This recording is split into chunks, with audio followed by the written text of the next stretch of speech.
స్థానిక సంస్థల ఎన్నికల్లో కాంగ్రెస్ పార్టీ జెండా ఎగురవేయాలన్నారు మంత్రి పొన్నం ప్రభాకర్. ప్రజాపాలనలో ప్రజల కోసం ఎన్నో మంచి కార్యక్రమాలు చేపట్టామన్నారు.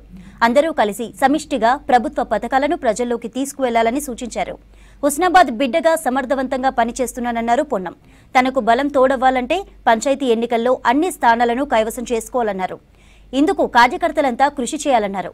కరీంనగర్ జిల్లా చిగురుమామిడి మండలంలో పార్టీ సన్నాహక సమావేశంలో పాల్గొన్నారు పొన్నం. అర్హులైన వారందరికీ సర్కార్ ఇందిరమ్మ ఇల్లు ఇస్తుందని చెప్పారు. ఈ పదవులతోటి మీకు రాబోయే కాలంలో స్థానిక సంస్థల టికెట్లకు ఎటువంటి సంబంధం లేదు. మీరు అందరూ కలిసి కావాలా. స్థానిక సంస్థల సర్పంచులు, ఎంపీటీసీలు, సింగిల్ అధ్యక్షులు, జెడ్పీటీసీ అన్ని గెలవాల్సిందే 100%. ఆ విధంగా మనందరూ కూడా కష్టపడతామనేటువంటి మాట సందర్భంగా మనం చేస్తాను.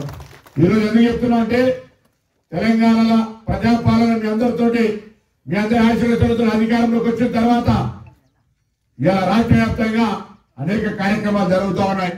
ప్రతిపక్షాలు విమర్శ చేస్తుండొచ్చు, కానీ మనం అధికారంలోకి వచ్చినాడు ఆర్థికంగా విచ్ఛిన్నమైపోయి ఎక్కడ కూడా డబ్బుకు సంబంధించి కటకట ఉండేటువంటి సందర్భంలో కూడా అధికారంలోకి వచ్చిన 2 రోజుల్లోనే ఆరోగ్యశ్రీ 5 లక్షల నుంచి 10 లక్షలు, మహిళలకు రాష్ట్ర వ్యాప్తంగా ఉచితంగా బస్సులు, మొత్తం హుస్నాబాద్ నియోజకవర్గంలో 10 సంవత్సరాల్లో 1247 ఇళ్లు మాత్రమే శాంక్షన్ చేసిండ్రు.